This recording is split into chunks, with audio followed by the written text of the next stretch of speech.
جہاد تا تیار یہی جواب پکلا کرا کہ تیار یہ جہاد تا گورے صرف اور صرف نجات چی کم دے لنڈ لارا دا جنت چی گورے نو آگا جہاد دیکھا دیر الہی منزونا کوئی دا دیر اگدل آرا دا کوئی دا غری دی طول عمر مدا تندیدی وحی یا بھئی خدای قبلی یا بھئی نا قبلی دے زمانی منزونا دکا طول پخار کے منز کوئی دا مولیانم پتہ نہ لگے چی کم مذہب والا دی نچین مولا دی خراب حدیث مبارک کے راضی آخر زمانہ کے بھئی جماعت کے زر کا سجمع ہو کی دے یو بم منز قبول نہیں نوالی با قبول نہیں اگر امام بھئی وحابی پنجپیرے بھئی منز پسی نکی گی نچین آغا منزونا شنستا بسوش نو دا منزونا دا روزی دی شینو باندې دا ډیری لوري لاري تری پنا ګمان باندې جنت تا او لند لار د جهاد چې کم دا جنت چې کم دا جهاد فی سبیل الله یا رسول الله کول شعر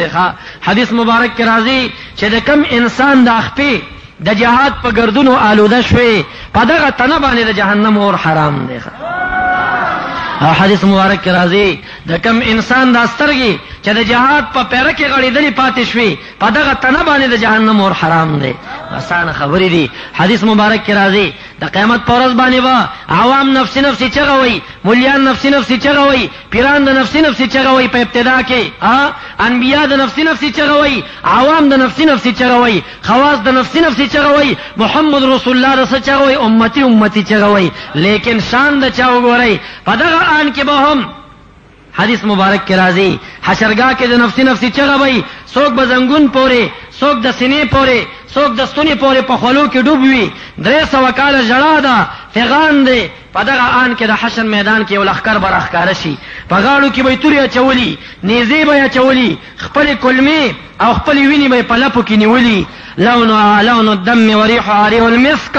شکل به د وینو وی خو بوی به د مشکو پشان وی او روان به وی خلق بلار ور کوي ورتا حیران به وی چې دا خلق وګوره جاړي دی لخکر ته وګوره دا لګیاره پغاړو کې توري چولی دي صفونه به ماتای دا د رب ذوالجلال حضور ته مخکې کېږي حتی کې علامہ قرطبی په تذکرہ فی احوال الموت او امور الاخره کې دا روایت ذکر کړی دی چې د انبیاء صف بم مات شي د انبیاء صف بم مات شي انبیاء ورته کرسی پریری لار باور کی او د الله حضور ته وړاندې شي رب ذوالجلال ته وایي الہ دغه تنه را کړی وا ستا پلار کې میراث قربان او ټوټه ټوټه کړه دا جواب ورته ورکړي الله رب الجلال ورته وای اے شهداو تاسو سره زما حساب نشته دی زئی په خی اړه باندې جنت ته داخل شي تاسو سره زما حساب او کتاب نشته معزز سامعين مرګ قاسم یو مرګ یو مرګ دا خو د مسلمان عقیدت دی چې یو مرګ دی دا تاسو کې د چا عقیده شته چې دوه مرګ دي نه چام نشته او دا زمونږ تاسو ټولو عقیدت دی چې مرګ راځي نو لا استقدمون الساعه ولا يستاخرون مخکې رستم پکې نشته نیټه د خدای د خوانه مقرره ده او پدیم د ټولو عقیدت ته چې پازل کې کم لیکل شوی چې دا په کور کې مریو دا په جهاد کې دا عام شته معلوم نو بیا ولی سړی د دې کور دا مرګ قبلې دا سره بغیرته مرګ دی